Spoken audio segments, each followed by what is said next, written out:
phase and amplitude. However, we note that the spectrum of LG modes cannot always cover the variety of all possible perturbations and is less sensitive than the extended 3D spectrum. So, to evaluate the proposed method in practice, we decided to analyze the finer structure of the spiral beams, disturbing it with random amplitude changes. And in the experiment, the perturbation was set on the hologram's SLM modulator. As you can see on this slide, this an increase in the perturbation in the center of the spiral beam's structure darkness appears, which is confirmed by an increase in the number of participant Hermite process modes, while the phase spectrum remain unchanged. It should be noted that the error is measured in the initial phase depends significantly on the accuracy of measuring the spectrum of the square amplitudes. And in our case, the error did not exceed 5%. And also, according to the obtained values of the spectrum, you can always restore the initial beams. And the degree of correlation between theoretically and reconstructed beams is about 1. So let me summarize our results. The intensity moments technique enables to the mode sortings without destroying the beam structure. Second, we can always measure by squared modes amplitudes and initial phase, and from whence we can obtain the orbital angular momentum, topological charge, as well as the informational entropy. So it's all. Thank you for attention. Thank you. Thank you for this conference in person. Now the talk is open for the questions. Do you have any questions? Anyone has any questions?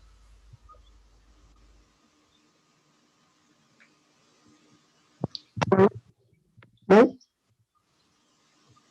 Again, let's thank Dr. Akimura. Thank you a lot for that wonderful talk. Thank you. Now, our second talk is coming from Dr. Angela Dutler from South Africa. So her talk is about reconstruction, polarization with a digital micromirror devices. And good afternoon, Doctor. My voice is coming? Yes, I can hear you. Sorry, I'm just going to share my screen quickly. Hi, can you see my screen? I can only see I cannot see your screen. Sorry, could you see my, oh, sorry. If we can see right now. Can you see my screen now and can you hear me? Yeah, we can see your screen. Okay, great, thank you. Thank you very much. Thank you. Please. So afternoon, everyone. My name is Angela Dudley, and I'm from the Structured Light Laboratory at the University of the Witwatersrand, which is located in Johannesburg in South Africa. In this talk this afternoon, I'll demonstrate how instead of using static polarization optics to extract the 4 Stokes measurements, we can develop an all-digital technique by implementing a polarization grating, which just projects a mode into both the left and right circularly polarized states, which are then subsequently directed onto a digital micromirror device, which imparts a phase retardance, allowing for full polarization acquisition. So I didn't mention that the title of this talk is Polarization Reconstruction with a Digital Micromirror Device. And then I'll just end the talk by applying our approach in real time to reconstruct the state of polarization and intermodal phase of both scalar and vector modes. So our research group is focused on structured light, which just refers to the shaping of light in all of its degrees of freedom, such as the time and frequency domains for the creation of ultra-short time pulses, or in the spatial degrees of freedom, which is actually the core focus of our research group, such as the amplitude or intensity, and then as well as the phase, as well as polarization structures. And in the case of controlling both the polarization and phase of an optical field, we can then create the very topical spatially structured vector beams. So in order to understand vector beams, I'll just first consider modes with scalar polarization, such as the following vortex mode over here, which just consists of right circularly polarized light. So this scalar mode can be viewed as consisting of both horizontally and vertically polarized components, which just have a relative phase difference between them, where each component is represented by the same spatial mode. This then gives rise to scalar modes having homogeneous polarization structures, which is just evident when you pass such a mode through a polarizer, and then noting that the uniformity of the spatial profile as the angle of the polarizer is varied. So this is just illustrated in the snapshots over here of this particular mode, where we're varying the angular orientation of the polarizer, and you can see that the spatial profile remains the same. And it's also just illustrated in this video clip over here, which you probably noticed there was really no variation as the video was playing. And then if the two orthogonal polarized components are represented by different spatial modes now, one can construct vector polarization. And this is evident in the following snapshots over here, and then in this video clip over here, where you can see that the local polarization state, which is just selected by the polarizer, by the varying angular degrees of the polarizer, is linearly polarized at different orientations. And for this particular case, this particular vector mode, this is a radial vector mode. So these spatially structured vector beams have become extremely topical, as they can offer increased bandwidth for optical communication systems, as well as increasing the dimensionality of entanglement systems, and then allowing the possibility of interaction-free detection with quantum imaging, as well as the use of superchiral light to probe and measure chiral structures in metrology. And they also offer tighter focal spots when focusing with a high numerical aperture. So the success of such applications depends on efficient measurement techniques. So in order to extract the spatial or phase information of an optical field, we make use of a technique called the modal decomposition technique, which just expands an unknown field into an orthogonal basis to find the unknown coefficients. So this is just illustrated over here, where our unknown coefficients are labeled as Cn, and n is the number of possible modes in the superposition for our unknown optical field, which is just labeled by U. So once you know the weightings and the intermodal phases associated with each of these modes, you can then reconstruct this unknown optical field U. And this is just performed optically by determining the overlap between your field of interest and a series of match filters. So these are an illustration of the match filters, and we're just executing this overlap integral optically in the lab. So since we already know how to generate different modes optically using digital holograms encoded on an SLM, this is just illustrated in the following case here, where we've generated a vortex mode by this hologram that has an azimuthal phase structure given by L equals 3, we can then just run the process in reverse to act as our match filter. So in this particular case here, we have some field of interest, which is our initial beam. We pass it through a match filter, and if we detect light on axis, it means that this match filter is present in our optical field. If we detected no light on axis, it would mean that this match filter is not present in our optical field. But then how do we extract the polarization structure associated with these optical fields? And that's what we'll look at in the following slide. So a popular approach to extract the state of polarization of an optical field is to make measurements of the Stokes parameters, which is referred to as Stokes polarimetry. So these Stokes parameters are a set of values that are used to describe the polarization state of light and can be represented in spherical coordinates on the Poincare sphere, which is just illustrated over here. And this is just a tool to represent polarized light. So it's well known that the Stokes parameters can be determined by 4 intensity measurements. And this is just visually involves measuring the right and left circularly polarized components of the field to extract the S0 and S3 parameters. Here and then S1 and S2 can then be determined by measuring the diagonal and the horizontal components. So here our S0 Stokes parameter just gives us the total intensity profile of our optical field, while the remaining Stokes parameters gives us the polarization state. So S1 just represents the amount of diagonal polarized state in our optical field, S2 the amount of linear, so in terms of horizontal or vertical, and then finally S3 gives us the amount of circular polarization present in our optical field. So the standard conventional Stokes measurement usually just involve using static polarization optics. So by setting a quarter wave plate to 90 degrees and placing it before a linear polarizer, just illustrated over here, and where the linear polarizer is just set at 45 degrees, and then later at 135 degrees, we can extract intensity profiles associated with the right and the left circularly polarized states. And then the 2 linear polarized states for diagonal and horizontal are then just recorded by removing the quarter wave plate and setting the linear polarizer to then 45 degrees and 0 degrees respectively.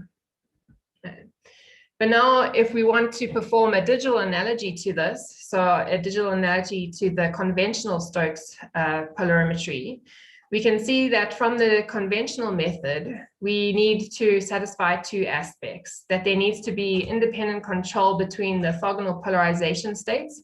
So in other words, we need to be able to introduce a 90-degree phase shift between our orthogonal polarized states of light, and that we need to be able to measure the orthogonal polarization basis. Okay, so the first requirement we can just achieve with the use of a polarization insensitive beam shaping device, which is just known as the device that we use is just a digital micromirror device. And then the second requirement can be achieved by a polarization sensitive polarization grating, which just spatially separates both right and left circularly polarized states. Okay, and then the intensity profiles for right and left are then just mapped to independent spatial paths with the implementation of this polarization grating. So here, this is the process that we follow. We have our polarization grating. Each path is then directed to one half of a digital micromirror device, which can then independently be encoded with the binary amplitude and phase modulating hologram. Then the modulated paths, so the 2 paths after being reflected off of the digital micromirror device, are then combined by coupling them into the orthogonal ports of a beam splitter. So this is just a 50-50 beam splitter, after which the necessary intensity profiles are acquired as the field after the beam splitter now represents just a superposition over here of the independently modulated orthogonal polarization components. So you can see that by just encoding separate holograms onto the digital micromirror device, we can then introduce a 90-degree phase difference between our orthogonal polarized states of light. So just in more experimental detail, this is what our digital fast Stokes polarimetry measurement process looks like. So the setup is just classified into 3 sections. We have the generation of the field of interest, both our scalar and vector fields, which we just generate with the use of a quarter wave plate. And then we have the projection section, where we're just projecting into our orthogonal polarized basis. And then finally, we have the process where we do the Stokes polarimetry, the digital Stokes polarimetry.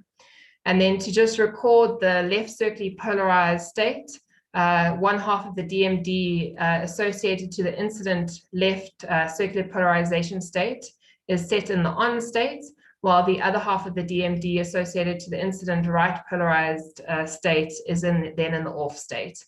And the state of each half of the DMD is then reversed in order to record the right circular polarized state. And then after that, the two halves of the DMD were encoded with holograms that produce a relative phase difference of 0 for the detection of the horizontally polarized state, and then a phase difference of 90 degrees for the diagonal polarized state. And then once we have all four intensity measurements, we can then perform our Stokes polarimetry. So the concept of our digital Stokes polarimetry measurement was verified with both a scalar optical field, just illustrated over here, and a vector vortex mode. So the Stokes measurements for a scalar beam are depicted as follows. So in this top row over here, where this middle block over here contains intensity profiles of our four intensities needed to determine the Stokes parameters. And the Stokes parameters are just illustrated over here. So we can see that only one of the circular polarization states exists in this case. And in this case, it's the right-handed circularly polarized state, which is characteristic of these scalar modes. Whereas unlike in the vector case over here, we have both the right and the left circularly polarized states present. And this is characteristic of our vector mode. So in both cases, the scalar and the vector modes, you can see that there's very good agreement between the experimentally reconstructed fields and our theoretical predictions, which are just given as these little inserts that accompany the figure.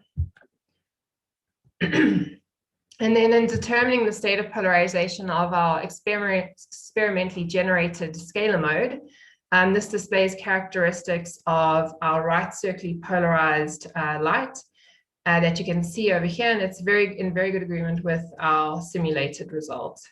While the state for the polarization of the generated vector mode, you can see depicts some radial structure as we predicted. So this is just illustrated in this figure over here. Then the phase or the wavefront between the orthogonal polarization states can also be reconstructed based on the Stokes parameters.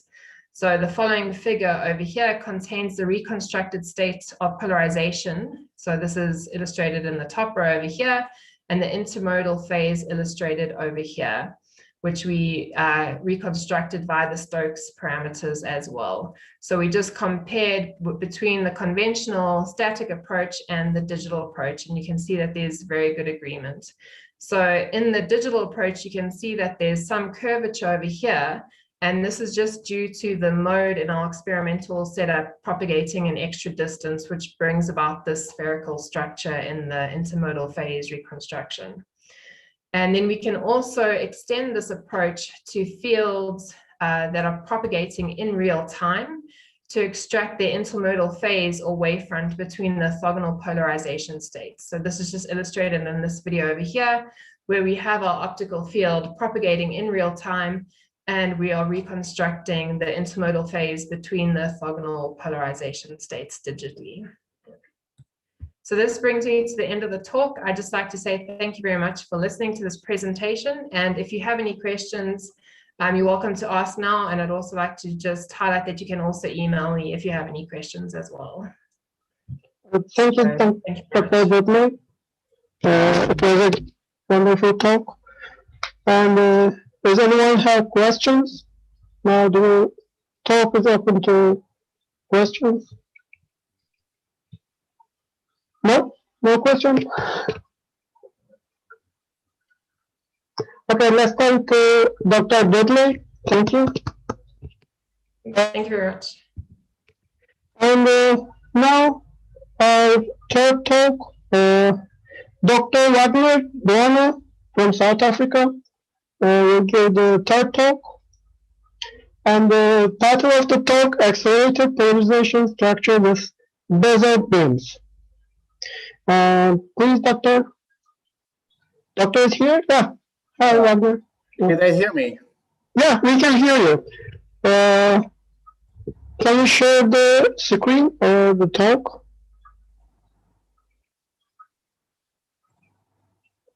Okay. Doctor? Yeah.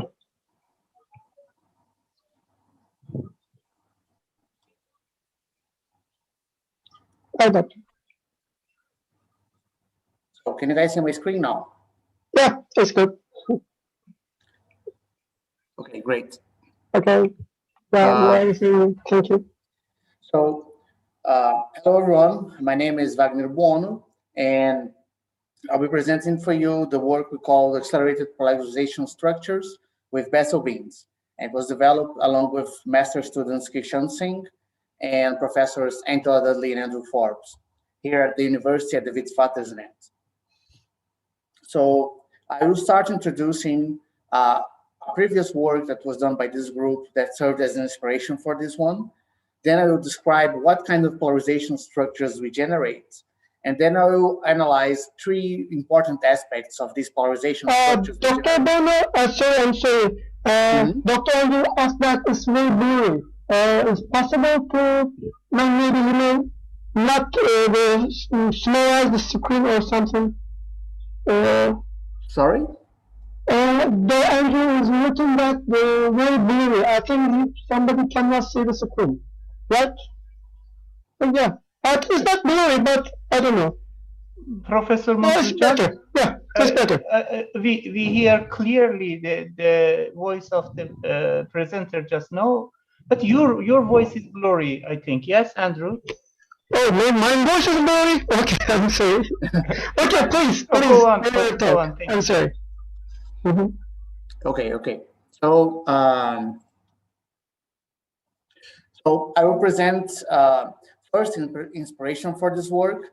Second, the polarization, the kinds of polarization structures we generate, and then I will highlight three interesting aspects in this polarization structure. So the inspiration for this work started when a previous work generated accelerated intensity petals, which are a kind of beam that has an intensity pattern of petals, and along propagation they rotate. So you can see on the top row, the angle of the orientation of the petals rotates along propagation. But in the second row, you can also see that rotation is not uniform. So the straight line shows uniform evolution, and the dotted line here and the angles annotated in each picture shows the difference between both angles. So these structures not only rotate throughout propagation, but they rotate non-uniformly, and they are independent of the mode structure. For example, figure A, only has 2 petals, and figure B has 6 petals, and they both rotate accelerated. So that was the inspiration for this work. It was done with intensity. Now, can we do with polarization? So to start with, in case you're not familiar with Bessel beams, so Bessel beams are described by the Bessel polynomials of the radial components, and then a azimuthal phase that gives these beams OAMs. And if you combine, for example, in this equation U1, you combine 2 Bessel modes of opposite charges of opposite OAM, you get a petal structure like this one on the bottom. So we have a superposition of one Bessel beam with OAM positive, the other one with the same OAM but negative, and then you have this petal structure. And what we did was to combine these 2 petal structures one in each polarization component. So we have U1 in one polarization component and U2 in other polarization components. They have different wave vectors here and here. So the radial component of the wave vector and the z component of the wave vectors are different. And in Bessel beam terms, it means they have different radius. So when we do that, when we combine these petal beams in different polarization structures, what we get in the end, you can see on this figure that it's one petal in the vertical polarization and another petal in the horizontal polarization. And you can see that the size is a little bit different because they have different components of the wave vectors. And when you do that, you create this non-uniform polarization structure that changes throughout propagation. So then the total beam still has this petal pattern, but the polarization is composed by regions of right-handed and left-handed polarization, and they rotate, stretch, and compress when the beam propagates. It's a very complex behavior, which I'll go into detail. So to generate these beams, our experiment was done with a helium neon laser, and then we expanded the beam into an SLM. And in this SLM, we had both holograms to generate both Bessel beams, where the holograms were multiplexed, and then we recombined them using a beam splitter here. After, of course, we rotate one of their polarizations. So this setup generates one Bessel beam in one polarization component and another Bessel beam in another polarization component. And then after we combine them, we do Stokes measurements, which means we use a quarter wave plate in a linear polarizer, and then we capture the image on the camera to reconstruct the transverse polarization structure. And then we move the camera to see the behavior in propagation. And as many people know, if you do Stokes measurements, they are very sensitive to minor dislocations on the camera. And if you move the camera, it's going to be very hard to keep the beams in the same position. So we actually, after doing these measurements a few times in the physical dislocation of the camera, we use a digital technique to propagate the beam. And that's what's in this diagram here. So we encode a lens hologram in the beams that we generate, and we change the focal length of this lens, change the propagation that the camera captures.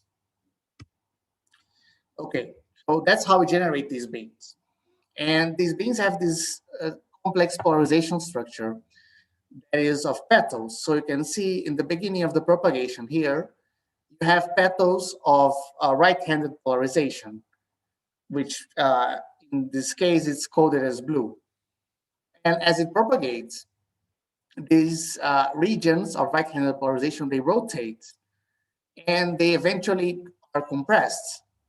So you can see on this figure here, the right-handed region is now 90 degrees of what it was before, but the angle that describes this region, it's way smaller than it was before in the beginning.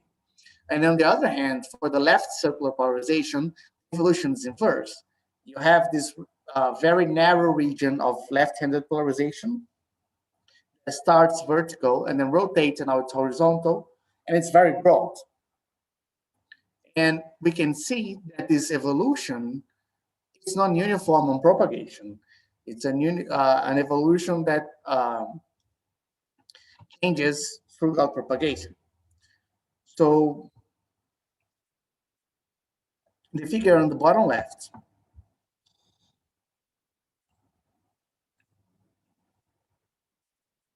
so in this figure on the bottom left, you can see reconstructed polarization states that are experimental and theoretical. And in the bottom right, you can see how these petal regions, they rotate non-uniform throughout propagation. There's a quick animation here.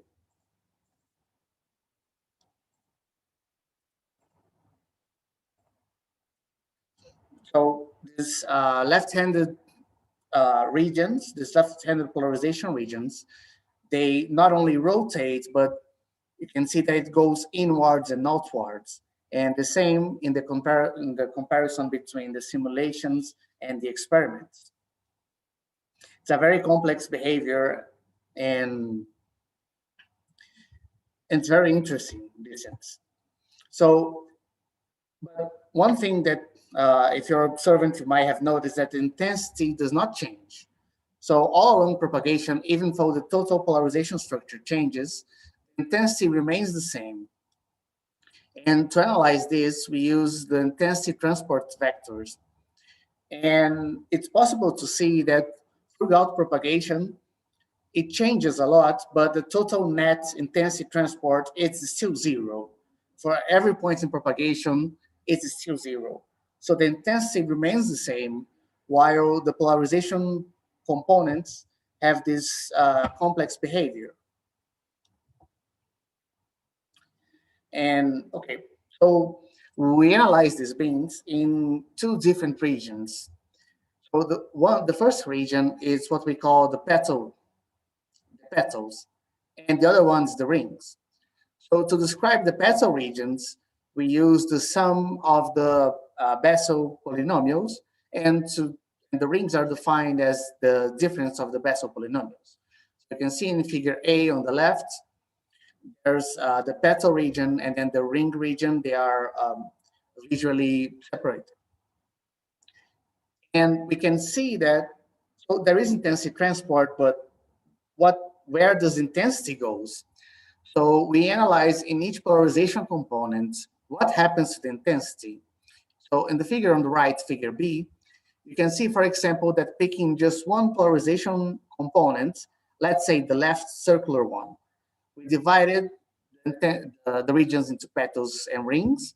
So in the beginning of propagation, the petals have almost no intensity, you can see here, but then as it propagates, the intensity contained in the petals increases. And the opposite happens with the rings. So rings for the left circular polarization component starts at maximum intensity and then decreases. So the intensity flows between the petals and the rings, but in every polarization component and in both regions, it's out of phase. And in every polarization component, the same happens, but it's still out of phase. So for example, the right circular polarization components, you can see that the ring intensity here starts to increase and then decrease, but it starts to increase in the same rates that the left circular rings decrease. So in this way, that's how the intensity remains the same through propagation. There is a flow of intensity, but it's counterbalanced between polarization components and also regions. And to reconstruct the states and to better visualize what's happening, we perform Stokes measurements in various points of propagation. So in the Stokes projections, you can see that there is the same behavior that was seen in the aspiration work for it. That is the petals that rotate in propagation in non-uniform rates.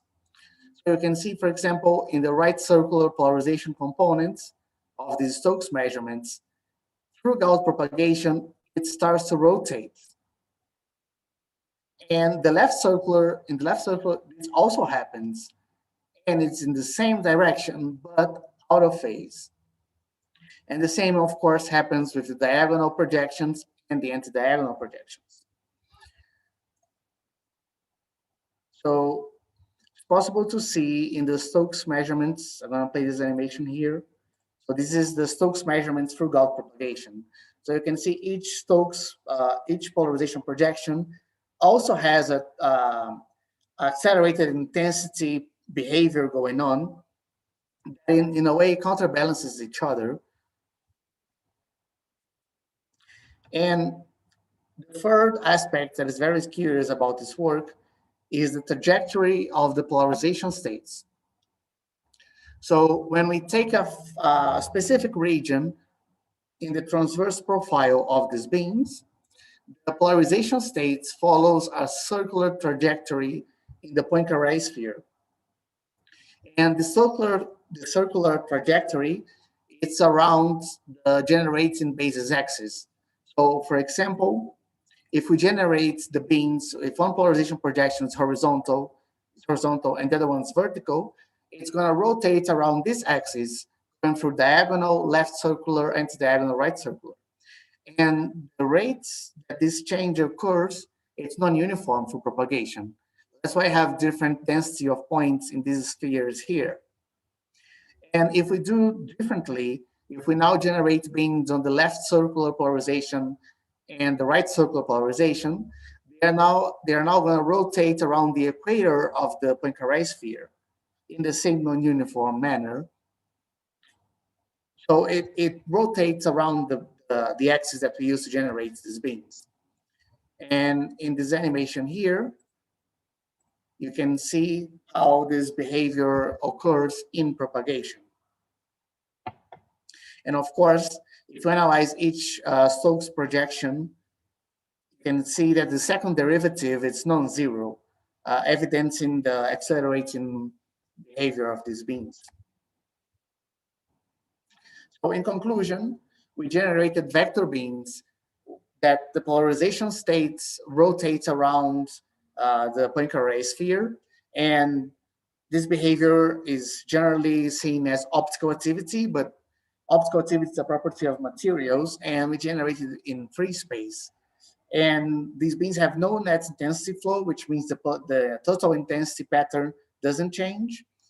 And the polarization structure of these beams, they change non-uniformly in propagation, and the acceleration and deceleration that can be seen, they are independent of the transverse profile.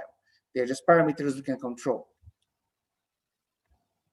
Okay, so thank you everyone for hearing my talk. This is a few of our collaborators. This is a picture of our group, and thank you for listening.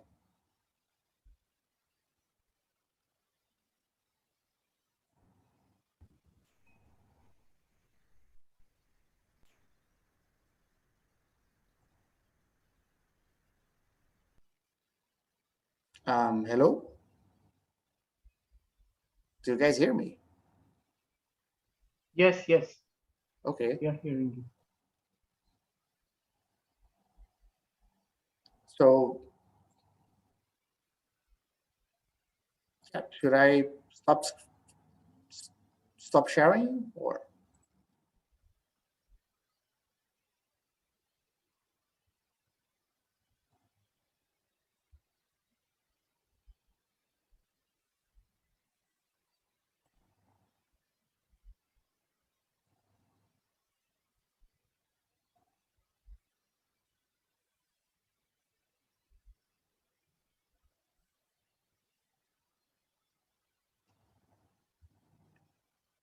Okay, if you guys have any questions, feel free to share.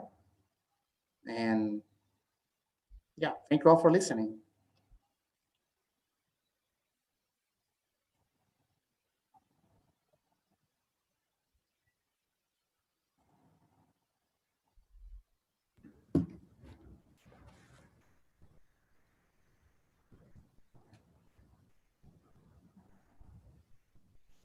Hi everyone. Hello. I can't seem to hear anyone. Yeah, I don't hear the host or the chair. And me neither.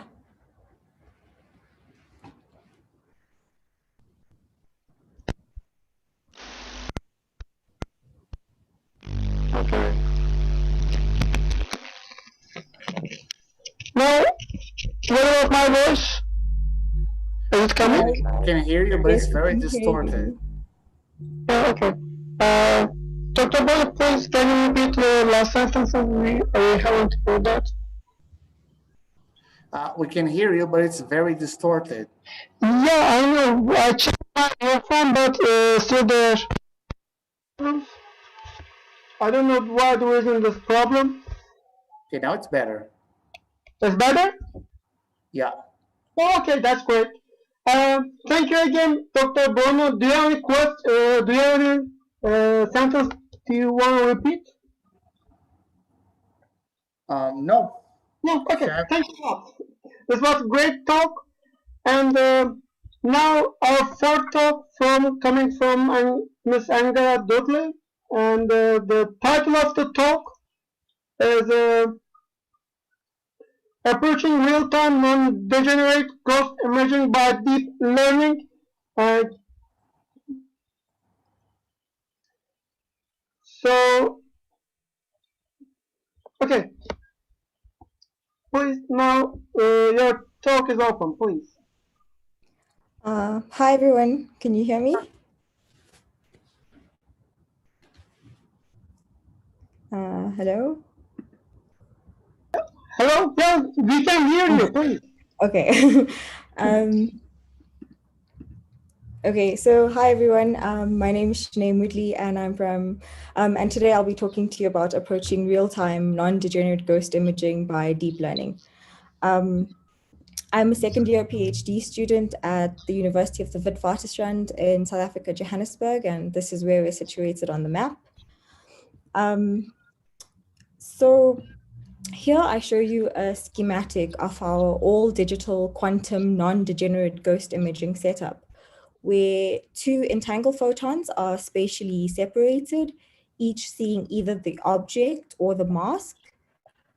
The correlations between the photons are collected and then used to reconstruct an image of the object, which we see happening here, but very slowly.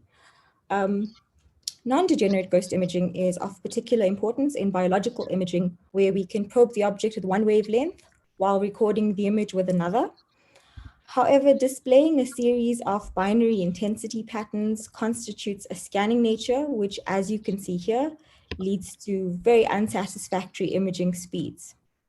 So we therefore took a two-step deep learning approach to reduce reconstruction time while preserving and retrieving all information about the image by establishing an early stopping point. So in step one, we systematically added random noise drawn from a normal distribution to the MNIST digit dataset until the entire dataset is no longer recognizable. We then trained a deep convolutional autoencoder to extract the noise and enhance the distorted dataset. In step two, we trained a neural classifier to recognize the enhanced dataset and to output its confidence level. So in this case, the neural classifier is telling us that it is 98% confident that this is a number 4. We varied different physical parameters within the experiment, such as the mask type, where we used Walsh 2D and random masks, as well as the mask resolution, where we used 48 by 48 and 96 by 96 pixel masks. We focused our work on the Walsh 2D masks because in some of our previous work, we showed that they actually converged faster than other mask types. For the Walsh 2D masks, if we want to construct an n by n pixel image, we would need n squared masks for a complete set and to fully reconstruct the image. So for a 48 by 48 pixel mask image, we would need 2,304 Walsh 2D masks. Random masks do not have correlations between them, so we let them run for about 10,000 iterations to form an overcomplete set. So the process we followed is quite simple. We trained and optimized our neural networks as a pre-measurement step so as to allow for instantaneous image enhancement and recognition post-measurement. We then performed the experiment as simulated here, and we saved the image reconstructed after every mask. We then pass each image reconstruction into our autoencoder for image enhancement and denoising, and we follow this by our classifier for recognition and confidence prediction. The output is a confidence curve, which we use to determine our early stopping point. This is what our curve looks like for a particular digit. As you can see, the confidence increases in proportion to the number of masks used.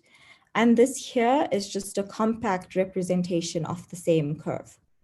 Now, generally in machine learning for such a classification problem, a confidence of 50% and higher is generally accepted as the sum of the confidence of the 9 remaining digits will be less than 50%.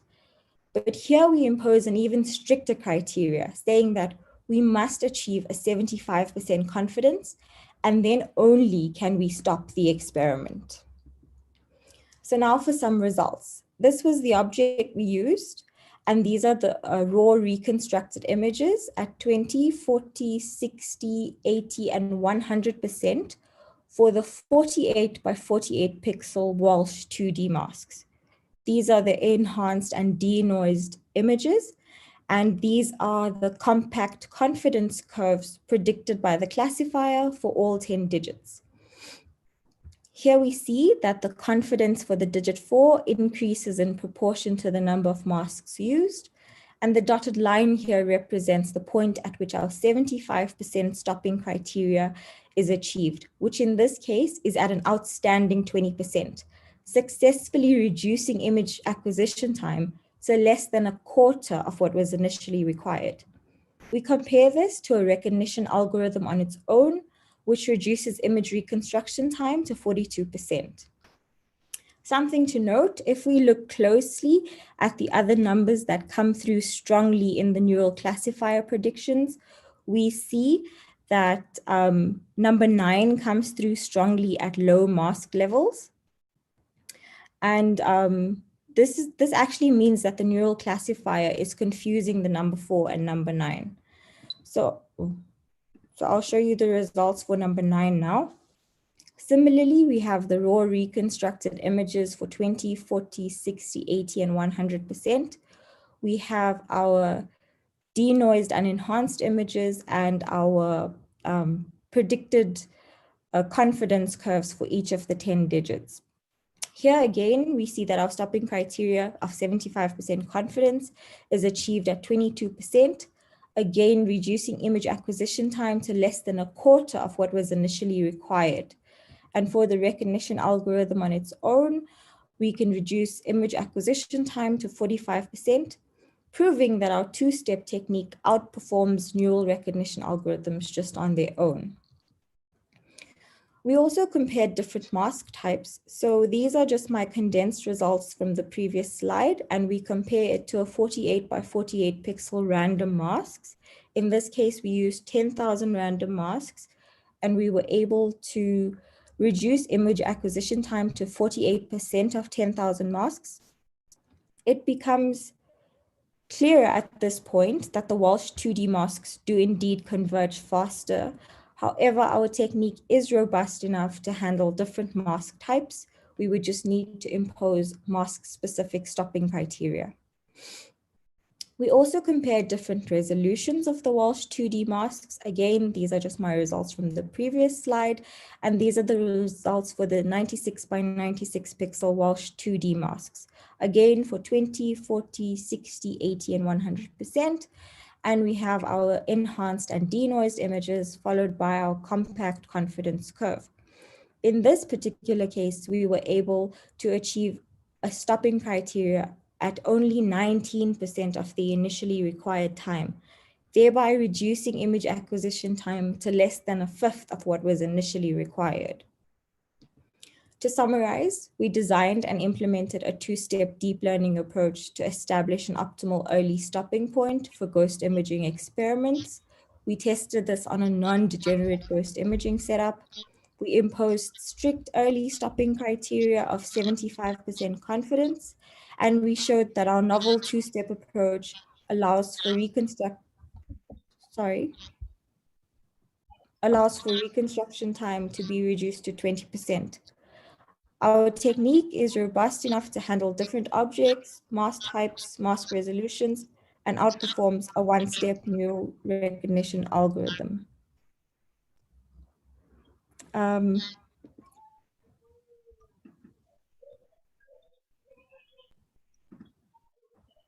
Sorry, I can't hear anything. No. We actually published some of this work previously in scientific reports. So if you want more information, you can go look at our paper. And thank you very much for your time, and thank you for the opportunity to present here.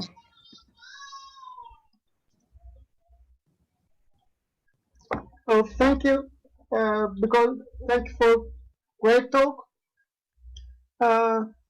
Now the talk is open for the questions.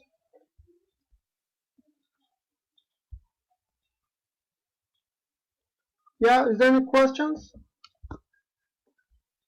Okay. Again, thank you, Ms. Moodley. Thank you.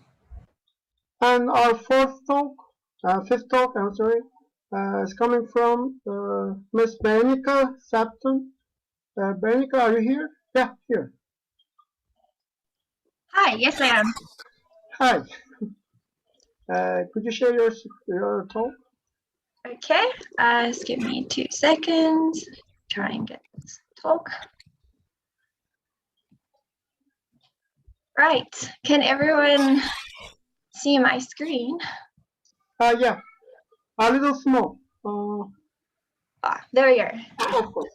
Okay, is that clear for everyone? Not blurry, I hope. Right, so my name is Bernie Sefton. I am a PhD student with the Structured Light Group at the University of Wisconsin, and I'd like to talk about our work we did where we looked at app conversion, or how to exploit app conversion in order to detect spatial modes of light. And so, as I'm sure you've been seeing throughout the conference, that structured light is sort of lighting up the way to do some very interesting things in the lab.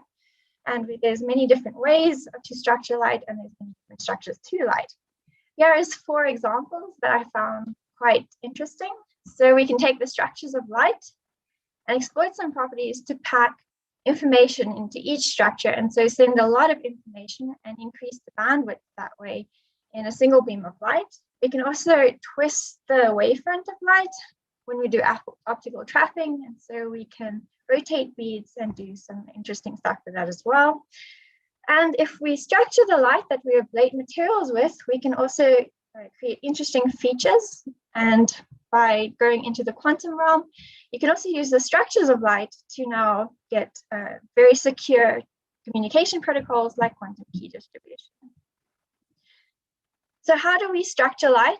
If you weren't paying attention before in Angela's talk or with Andrew's talk at the beginning of the conference, it's just a quick reminder. So we have some blob of light that looks something like this right at the beginning. And so we can sort of create a mask. And with that mask, what we can do is create any structures we want. And so we can go from something with a flat wavefront, like at the left over here, to something with a twisted wavefront and actually has orbital angular momentum. And the way we do that is we can structure the amplitude by discarding light where we don't want it, so blocking the light. And we can create a phase by simply retarding different waves across the transverse profile. And so we can create twists and many other interesting things with that. And so we don't just get twisted light, we have different families of structures that have interesting properties. In this case, we have the Gaussian and Hermite Gaussian modes as an example. And because of their properties like orthonormality, we can actually encode information and do different things with it because we are able to decode it on the other side as well. But half the story is tailoring the light. The other half of the story is how we detect the tailored light. And so how can we do this? Well, here's another refresher. Before we said we can create the light by multiplying it with some phase and amplitude, and so we can get out the phase and amplitude profile that we want. But light is reciprocal, and so we can do this in reverse. If we have some structure we want, as long as we use the complex conjugate of whatever mode we want to look like at, when we look at the light that's been multiplied, we actually come out with before. We've flattened it and we have the Gaussian that we had before. And what's interesting about this is if we look in the center, you'll see there's light. But if we do the opposite, or we use a mode that's not the complex conjugate, we don't actually come out with a profile that has light in the center. And so that's a very definitive way to detect your mode. But in the big picture, we have some unidentified arbitrary field like this. And so what we can actually do is decompose it into these special families of light modes like the Leger Gaussian, which I have over here, or the Hermite Gauss modes that I showed you before.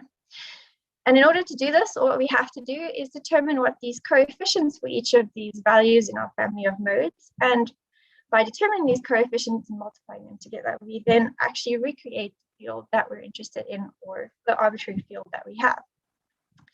Oh, sorry. But how do we do this? Well, we do this by taking the optical inner product, and that's just like multiplying the two structures together. And we create the the complex conjugate modes that we want to look at with things like a spatial light modulator, which I'm sure you've heard of in the previous talks. And so by multiplying the two together, we can extract this coefficient and so identify our arbitrary beam that we're looking at. And there are a couple of ways that you can do this detection process. Some require that SLM in order to structure the complex conjugate modes, and then we can either direct it into a fiber or before look at it on a camera. And once you've gone through a fiber, you have to detect those photons with something like an avalanche photon diode if you're looking at a very weak source, or perhaps something not as weak, which is the photodiode. And these things, because they use the interaction of light to create electrons, they have certain restrictions.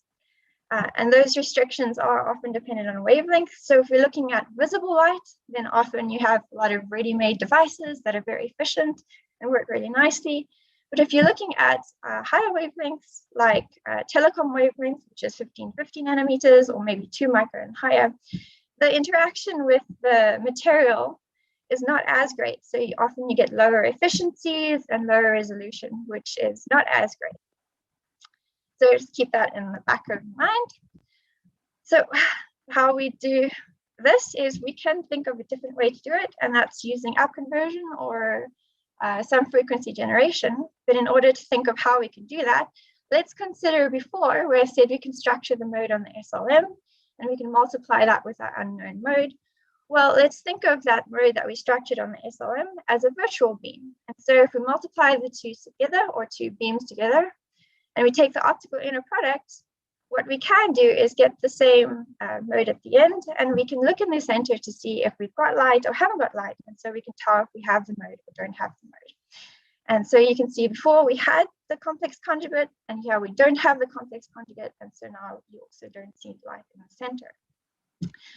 Now let's think about how we interact these beams. So if we go back to how we think about spontaneous parametric down conversion, the way it works is we take some beam and we focus it intensely in the nonlinear crystal. And if we get the phase matching conditions just right, we can create two other photons. But these photons are special because we have things like the conservation of energy and the conservation of momentum. And so what we get out is just a question of what adds together to get what we had before. And in this case, we're looking at wavelengths. So we're coming in with one wavelength, and the two daughter photons must add up to have that wavelength. But that also includes spatial structure. So how about we think about it in reverse? And actually, this is some frequency generation or up conversion. And so let's take two wavelengths, and they don't actually have to equal each other. They can be two non-degenerate wavelengths. And if we add them together at the right conditions with the phase matching and the crystal, we can get out a beam, for instance, like this one.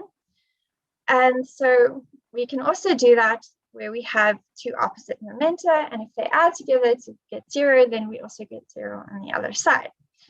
And in the lab, what we do is we take that hard wavelength, perhaps harder to detect, which is 1550 nanometers, and we can put it in with something that's easier to work with and easier to manipulate in the lab, like red, which is 806 nanometers. And what we create is a third beam with the properties of the two that we put in together. But this is also now in the visible, which is 532 nanometers. And that means we can work with all these devices and things that are readily available and perhaps have better properties than we do for the higher 1550 nanometer wavelength. And so bringing crystals into the equation, we have some mode, which we describe with M1, and a second mode we can describe with M2. And by both directing them into the crystal, we can now create a third mode, which we can describe like this. And surprise, surprise, it looks a little bit like that optical inner product where we're multiplying them together. Only we have some efficiency coefficient over here, which is the T that we see. And so if we put them in together and they're complex conjugates, we get something looking like this. And of course, there's light in the center saying that we have the mode. If you don't have the mode, you won't have any light in the center. And so now we have a way to use nonlinear up conversion to detect light, but not only detect it, but detect it in perhaps a wavelength regime that is much more suited or easier to do so in the lab. And so if we bring this now into the laboratory, it looks something like this. It might look a bit complicated, but not so much if we go into detail. So we have this wavelength range, 1565, which is the telecom, and we're using this as the tester unknown mode. And so we structure it with an SLM, and we get some mode to test, and we put that through the crystal. And of course, because we want to use up conversion, we have a second mode. And this is the mode that we're using to detect what we've now created in the 1565. And so we use another SLM to structure that. And then directing it through the crystal, we then look at the up-converted light, which is the green that you see here, onto a CCD camera that is for visible wavelengths. And when you look at our results, it looks a little something like this. At the bottom, we have the orbital angular momentum. So we've used the twists of light to look at what we're doing. And we take each mode that we've created and we run a whole lot of other twisted modes in order to see if it's there. And if we take an example of what we've got here, which is highlighted in the dotted lines, this is actually what you see on the camera.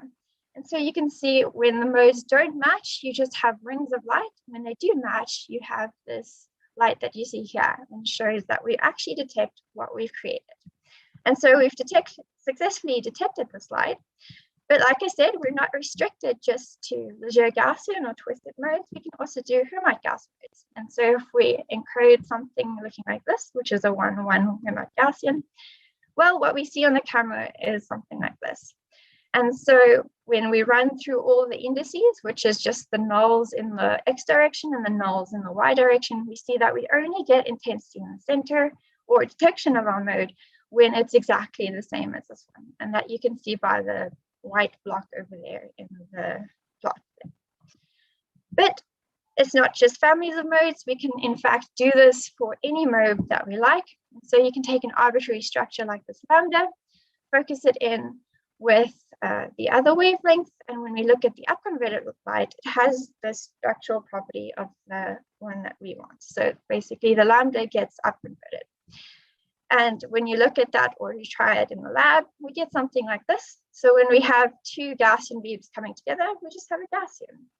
And if we have a Gaussian coming together through the crystal with arbitrary structures like this lambda, J, or yin yang, what you can see is that you've actually upconverted or recreated the light. And so we actually cookie cutting out these different shapes in the light we like. So we're really excited to see this work in the lab. And so we wrote a paper and we've published it in Optics Letters. So if you're interested in more of the details, please feel free to look it up and read it.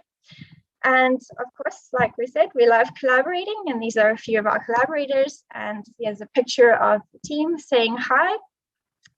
And of course, if you have any questions or you're more interested in our group, please go to structuredlight.org and see what we're busy with, or email us at this address to let us know if you have any extra questions after the time. Thank you very much for listening to the talk. Thank you, Bernice. And now the talk is open for the questions. Is anyone to ask a question? I think no. Okay. It was a great talk, thank you. And next talk is coming from Fatima Nurani, and the title of talk: Investigation of Effects of Vortex Beam Propagation through a Medium Including Structures. And Fatima, is he here? Yes, I'm here. Yeah, great. Could you share your screen?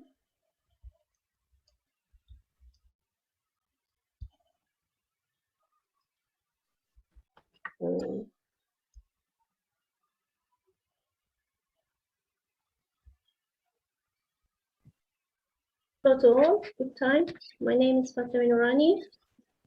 The title of presentation is Investigation of the Effects of Vortex Beam Propagation through a Medium Including Nanostructures.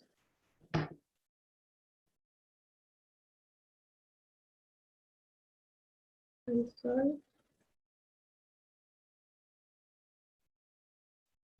The content of the presentation is as follows. A history of the energy and momentum of light, properties and applications of vortex beam and their types, generation of helical phase beams, methods of measuring orbital angular momentum, preparation, methods of measuring orbital angular momentum, preparation of nanostructures, production of structural layer beam, Lager Gaussian beam, experimental setup, results of measuring topological charge of LG beam vortex, LG vortex beam using Maxwell interferometer and reference. The photon is a type of elementary particle. It is a quantum of electromagnetic field, including electromagnetic radiation such as light and radio waves. Photons are massless, so they always move at the speed of light in vacuum.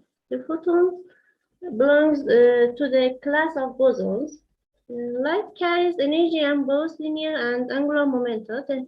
The total angular momentum can contain a spin contribution associated with polarization and the orbital contribution associated with the spatial profile of the light intensity and phase. Kepler reasoned that light must carry a linear momentum, his logic being in that the tails of the comet always pointed away from the sun. Pointing uses mechanical analogy to articulate that the circular polarized light beam contains an angular momentum can we would now attribute to the h-cross spin of individual photons. In 1992, his assumption was overturned when Allen and Associates established that light beams with helical phase fronts described by a transfer phase structure of exponential IL3 carry an orbital angular momentum equivalent to LH cross per photon.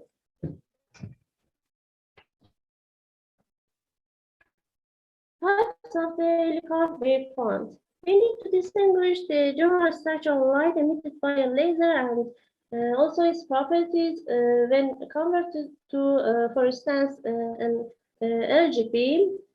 Laser beams usually have spherical phase fronts, while the azimuthal phase leads to beam with intertwined helical wave fronts. The AG beam is not the only example of helical wave front. Vessel beams, Matthew beams, and air beams can also carry orbital angular momentum. In all cases, the interference of these helical wave fronts with a plane wave gives rise to characteristic spiral interference ranges. Properties and applications of vortex beams. Singularity. In important feature of all beams with helical phase fronts is that the beam axis marks a singularity in the optical phase. This phase singularity is manifested as a perfect zero in the optical intensity, meaning that the OAM carrying beam typically have annular intensity cross sections. Reflection and refraction. The reflection of a vortex beam generally does not satisfy the classical reflection law. In other words, the angle of incidence does not equal the angle of reflection. Instead, the reflected light has a special reflection effect related to the OAM of the vortex beam. Quantum properties. Twisted photons are associated with the quantum behavior of microscopic vortex beams akin to the conventional Heisenberg uncertainty. This is also formation of uncertainty for twisted photons. In other words, the product of the uncertainties in the angle and the OAM is bounded by Planck's constant.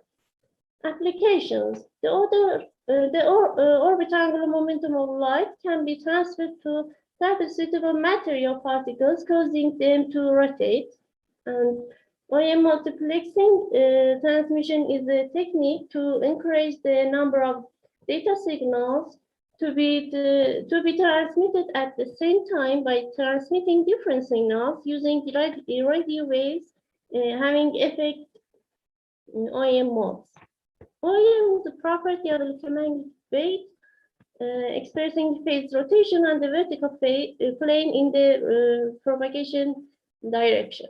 The number of phase rotation is called an OM mode. When an electromagnetic wave has this OM property, the trace of this phase tracks on the helical shape in the direction of propagation. The next title is Generation of Helical Phase Beam. Spiral phase plate. A spiral phase plate has an optical thickness. Upon transmission, a plane wave input beam is transformed into a helically phased beam, again characterized by an azimuthal phase structure of exponential IL3. Such as spiral phase plates are not easy to manufacture, but offer very high conversion efficiency. Cylindrical length. In order to write pure LG modes, the cylindrical mode contains a convenient approach. Pure plate. Picculate is a liquid crystal cell, essentially a thin liquid crystal being sandwiched between two glasses with a peculiar singular pattern of molecular alignment, obtained by a suitable previous treatment of containing glass surfaces. They are thin optical elements working in the transmission with high transmission efficiency and inducing no light reflection in the transmitted beam. The holographic method. The holographic method is based on mixing the original wave with a non-reference wave and recording their interference pattern. The intensity of the sum of two waves is photographically recorded, and transparency of complex amplitude transmittance proportional to the intensity is made. Methods of measuring octangular momentum. Measurement of optical vortices. Optical vortices can be measured by adopting the interference and diffraction properties of vortex beams, counting the steps and lattices in the spatial interferogram and diffraction patterns serve as a toolkit to measure the topological charge, OEM, and singularity distribution of corresponding optical vortices. Interference. For conventional laser beams, the equal inclination interference patterns equispaced fringes, and the equal thickness interference patterns Newton's rings. However, for a vortex beam, the pattern of equal inclination interference with a plane wave is not equispaced fringes.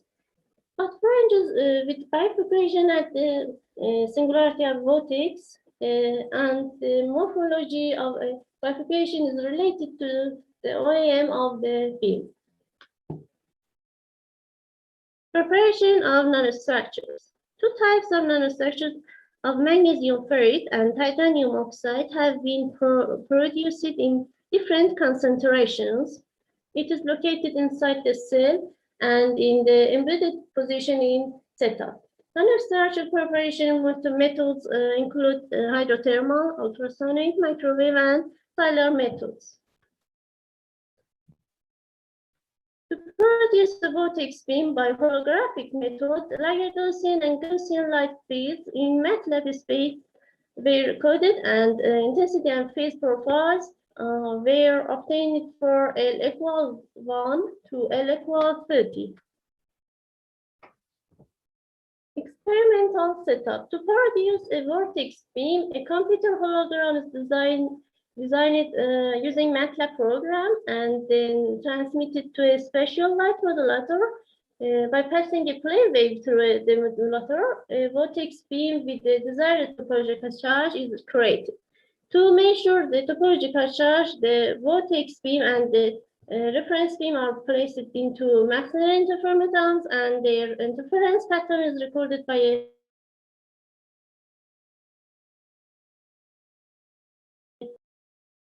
to declare the interference pattern of the maxillary interferometer. Result of measuring topological charge of LG vortex beam using maxillary interferometer. The conclusion which is obtained from the experimental results is the conservation of the topological charge of the structures like a Gaussian beam propagated from titanium oxide and magnesium ferrite nanostructure solutions. The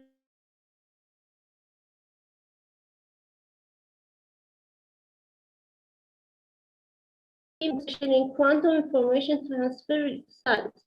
It was shown that the topological charge of vortex beam remains constant in passing through the different solutions. These are some of the references listed here. Finally, I thank you for your attention. I'm also very grateful for the efforts of the honorable professors, Dr. Saber, Dr. Amiri, and Dr. Azizi.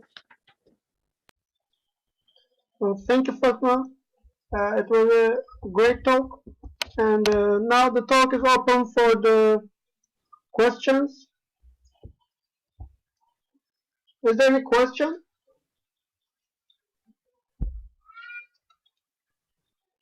I think no question. And now next talk is from um, Neda Rashid Farakian. Neda is here.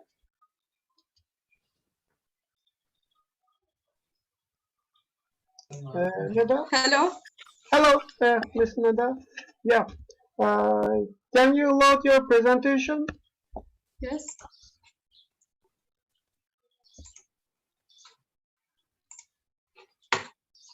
Oh, yeah.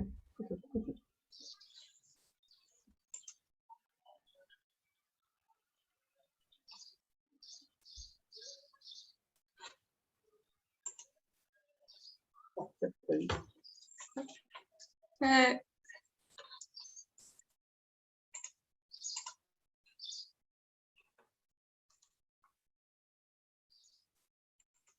uh,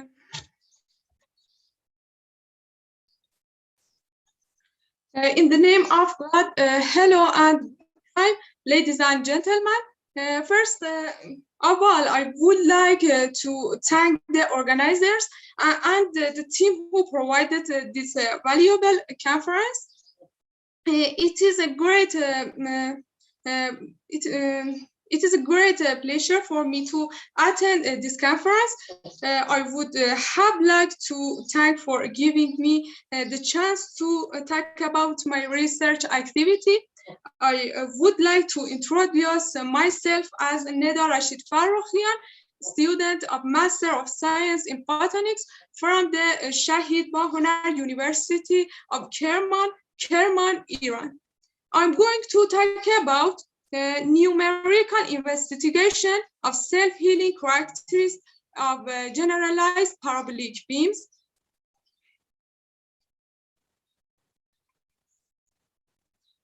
In this talk, I'm going to briefly introduce the structure light.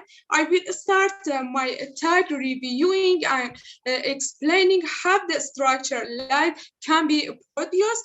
I will point out important applications of the parabolic beams. I would also review the mathematical basis of parabolic beams. The governing equation for parabolic beams is the Helmholtz equation. The solution of the Helmholtz equation under a certain condition is the parabolic beams.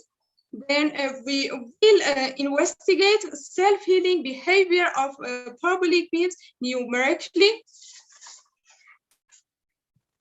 What is structure light? Light is an electromagnetic field characterized by its amplitude, phase, and polarization. Manipulation of each of these components leads to the production of a beam of light with a unique property, which is called structure light. The Helmholtz equation determines this change and is the only propagated field that hold in the wave equation. Beams such as Lagrange, Bessel, Mathieu, Airy, and parabolic beams are produced by manipulating the phase of the incident beam using a spatial light modulator, SLM. We first extract the phase of algorithm of each beam, then each beam, and projecting it on an SLM. Then the outgoing beam is a Fourier transform using a lens. The structured light is formed in the focal point lens. Structured light have an extensive range of application in fields such as optical tweezers, metrology beams, medical imaging and surgery, nonlinear optic, and wireless and optical communications, among others. This equation can be used plotting the non-diffracting parabolic beams. The two parameters, A is related to the size of dark parabolic region, and M is the number of rotated repetition of the beam structure in the frequency space. The A and M are effective parameters in charting the intensity distribution of the generalized parabolic beams. The self-healing properties of the beams has been studied for various values A and M. For this purpose, circular and square obstacles of different sizes have been applied on the central part of the beams, and the mask optical fields of the beams propagated in the z-axis direction using the angular spectrum method, ASM. A similarity function has been used in the simulation process to quantitatively compare the degree of beams self-healing cases. First, use a circular mask and place in the path of the beams. We have investigated the degree of self-healing for different value of M parameter. The result of simulation showed that by increasing the parameter M, despite the similarity present of the disturbed beams and non-disturbed ones, increasing the optimum distance, the shortest distance from the initial plane where the beams have more self-healing amount, the beam's self-healing amount decreases, because by placing the optical on the central part of the beam the applied disturbance increases for larger values of M, and hence the ratio of beam similarity percent in optimal plane is less than that of the initial plane. By increases the size of the mask, the value of self-healing decreases.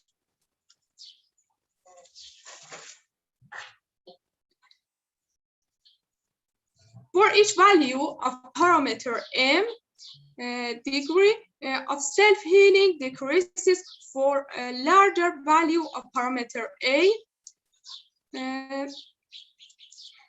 It should be noted that in all cases, the central part of the beam has a better self-healing behavior than other parts and restores its initial intensity distribution to an acceptable level.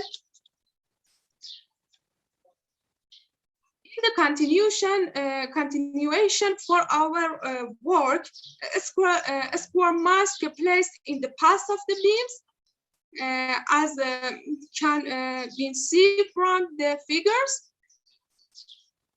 By increasing the parameter M, the self-healing decreases as to what happened for the circular mask.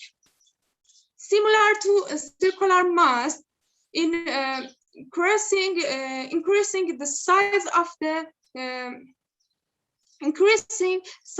the square mask, the value of self-healing decreases in the same manner.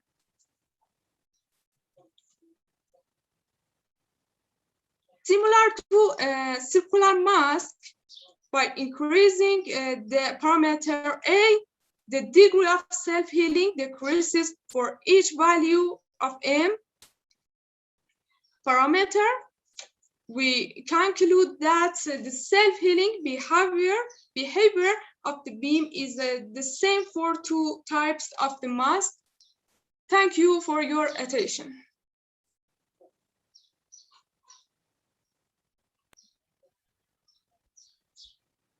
Thank you, Neda. It was a great talk. Now the talk is open for the questions. Is there any question for the talk?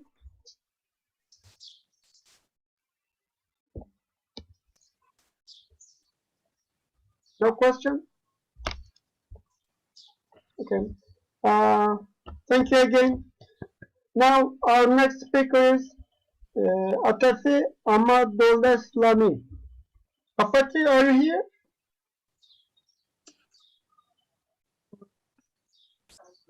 Yes, I am here. Hello. Hello. Yes. Can you open your talk?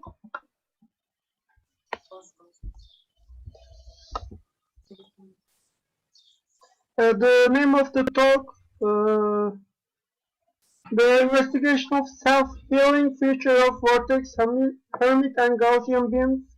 And Yes. now, please, it's your turn. Okay, thank you.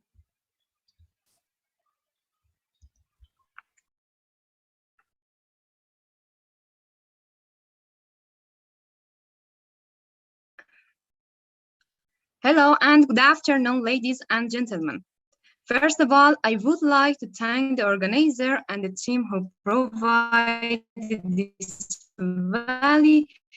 valuable conference. It is a great pleasure for me to attend this conference. I would also like to thank you for giving me the opportunity to talk about my work here. Let me first introduce myself. I am Atefe Moduleslami, a student of Master of Science in Photonics from Shahid Bahunar University of Kerman, Iran. I am going to talk about self-healing future of vortex Hermit Gaussian beam. The information that I would like to share with you are as follows. The answer to this question as what the Hermit Gaussian beam is. We will briefly review this history. We present the mathematical formulation, and we will also introduce some of the application. And finally, the shifting and self-healing properties of vortex Hermit Gaussian will be discussed at the end of this talk. In 1973, Hermit Gaussian was introduced by Simon et al. These beams are made of a variety of structural light after passing through the special light modulator. The change in the phase or amplitude of the beam occurs when the polarized light passing through the SLM or special light modulator. Depending on the type of SLM, we have different structural light, including Bessel, Airy, parabolic, Mathieu, and Lager Gaussian beams. A higher order Hermit Gaussian mode can be converted into a Lager Gaussian mode with phase singularity use an astigmatic mode converter. The generalized Hermit Gaussian beams represent the solution of the paraxial equation. The complexity amplitude of vortex Hermit Gaussian equation 4 depends on two parameters on A and N. From this figure, we can see the intensity pattern of the vortex Hermit Gaussian mode in plane Z equals 0 at different values of the topological charge N and parameter A, which the argument of Hermit polynomials is depend on it. By applying shift on the optical field, the intensity distribution of the beam reshape to the semi-crescent. Here, figure 2 show the changing of the Hermit Gaussian beams in the shift in the x direction. The maximum intensity of the beam increases by increasing the value of parameter A and N. By placing a circular mask in the path of the beam propagation, we examine the self-healing property. Comparing figure A and B, we find that the self-healing properties is increased by keeping topological charge constant and increasing the parameter A. As you can see by comparing figure B and C, keeping parameter A constant and increasing topological charge, the beam ability to repair itself is increased. Now, by keeping all the parameters constant and increases the size of the mask, we conclude by increasing the size of the mask, the beam is more damaged and the self-healing property decreases, as can be seen from the comparing of figure C and D. And in this slide, we have placed a ring mask in the path of the propagation and comparing to the circular mask of the previous slide, it has further destroyed the beam and was able to repair the beam at a greater distance. In this slide, like the previous slide, by increasing of the beam, increasing the parameter A and topological charge, the ability of the beam and repair intensity increases. And the ring mask become constructed with circular beams. These beams can be used in particle micromanipulation for changing the macroscopic structure. Another use of the beams is in quantum telecommunication, enable long-distance data transmission with high security, and used in the macroscopic and interferometry. Thanks for your attention.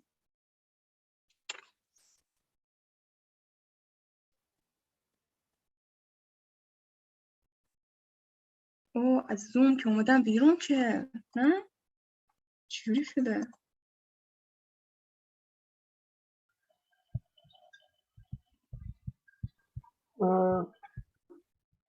نیومدم اومدم بیرون What? A complete circle? Atefe? بله, yes. Yeah, you have complete your talk, right? Yes. Okay, thank you, Atefe. It was a great talk. Now, our last talk is coming from Zahra and Zahra Hashemi. Title of talk, a comparative study on self-healing property of elliptical and circular area beam. Zahra, are you here? Hi, Zahra. Okay, can you share your talk? Yeah, thank you. Yeah.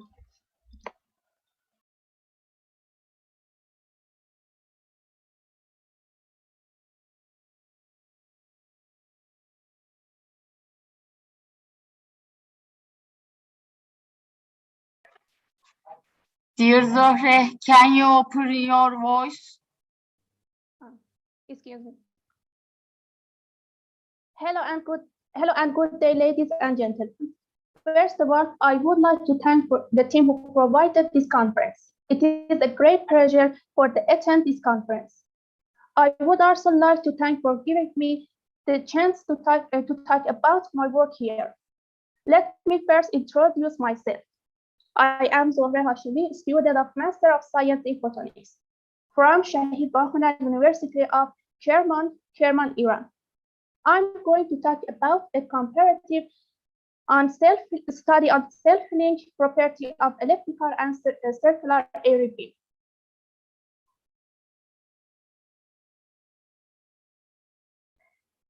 Here is the context of the talk. First of all, I talk about structured light. a brief history of it, and how to produce it. One of the most remarkable types of those light is the airy beam that has a variety of applications that we'll discuss later in session. At the end, we will compare the self-filling feature of the circle and elliptical airy beams.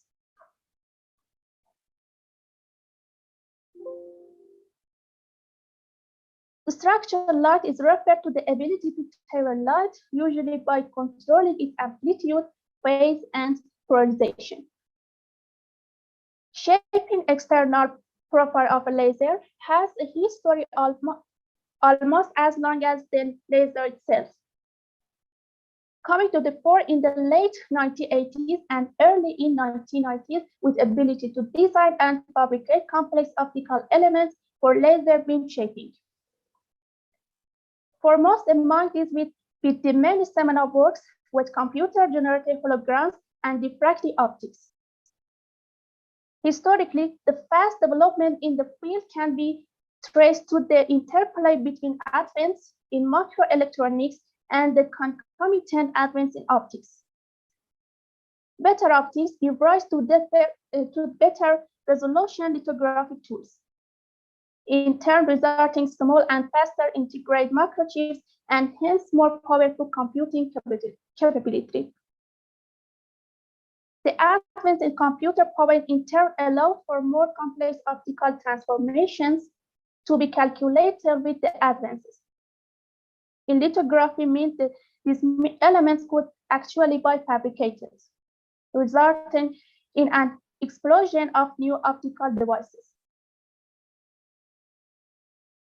A key technology that has enabled this has been spatial light modulators, or SLM for short. Originally designed for projection systems, but for a decade now used routinely for generating structural light fields, including more conventional fields such as the eigenmodes of free space, waveguides, fiber optics, and so on. A slightly newer development in the use of digital micromirror devices, or DMD for short, also originally developed for projection systems that provide the means to produce high-speed dynamical structural light fields. In 1979, Berry and Balazs made an important observation within the context of quantum mechanics. They theoretically demonstrated the Schrödinger equation describing a free particle can exhibit a non-spreading airy wave packet solution. Perhaps the most remarkable feature of the airy packet is its ability to freely accelerate even in the absence of any external potential. What makes the analogy between these two seemingly different displays possible is it the mathematical correspondence between the quantum mechanics Schrödinger's equation and the paraxial equation of diffraction. Here is the expression of the initial intensity structure of elliptical airy beam, or EAB for short, is this equation. AI represents the airy function, R sub 0 is the radius of the main lobe, omega is the proportionality factor, and alpha is the attenuation factor, and T is the elliptical parameter, which is the ratio of the short axis of the ellipse to the long axis. The expression of initial intensity structure of a circular airy beam, or CAB for short, is this equation, where x sub 0 is the translation factor, alpha is the decay factor, and k sub x is the one-dimension spatial frequency. Quantum information processing, or the manipulation of information between encoding and readouts, comes in many forms. Intermediate between quantum communication and universal quantum computation, and quantum simulation. And this is an area where the naturally high dimensional nature of structured light can be useful. Optical tweezers, optically clearing particles using airy beams, and generation of curved plasma channels by airy beams are another application of these beams. Investigated propagation of airy beams, the numerical diffraction of the beams will be calculated. The diffraction be calculated from the Huygens convolution integral method, or HCM for short, or can be calculated by Angron spectrum method, for ASM for short, according to this question.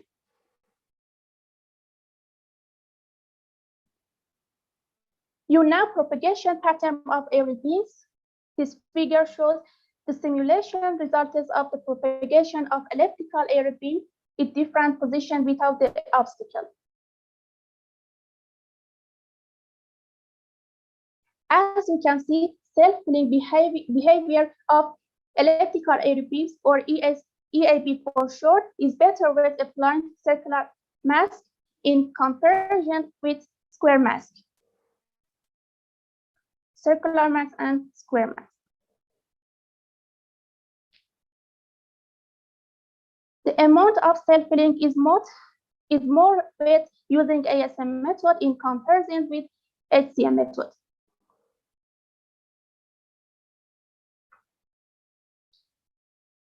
This figure shows the simulation results of the propagation of circular airy beams in diffraction position without the obstacle.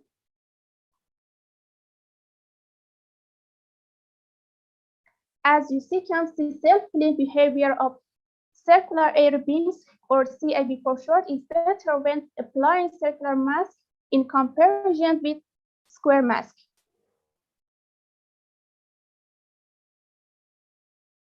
The amount of self-filling is more with using ASM method in comparison with HCM method. As you saw, both beams reconstructed their intensity pattern wheels.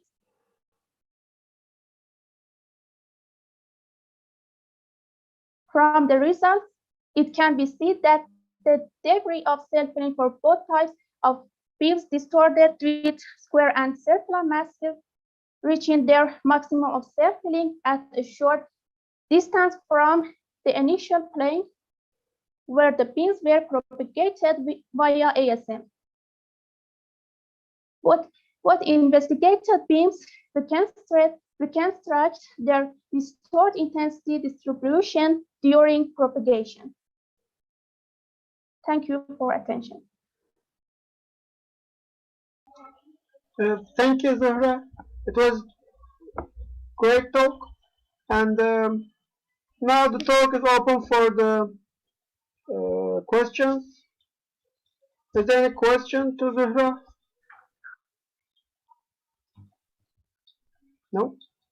Okay, I think also this is the end of the afternoon section, and I would like to thank everybody being and listening this section. And okay, so I think how will I turn this section? I think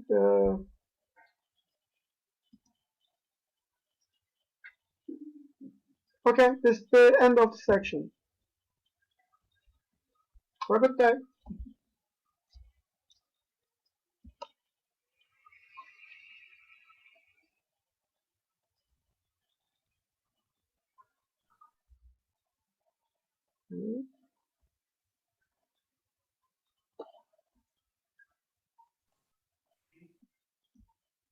Musa Hocam teşekkür ederiz. Ben teşekkür ederim. Kapatmayacağım.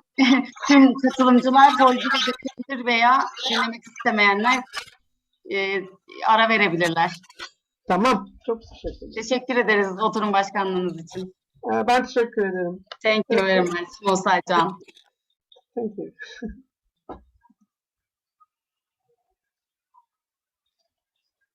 And this end of the section, and if you want, you may go hall 1, and the talk in hall 1 is keep on going. And if you now, this is the coffee break. Thank you.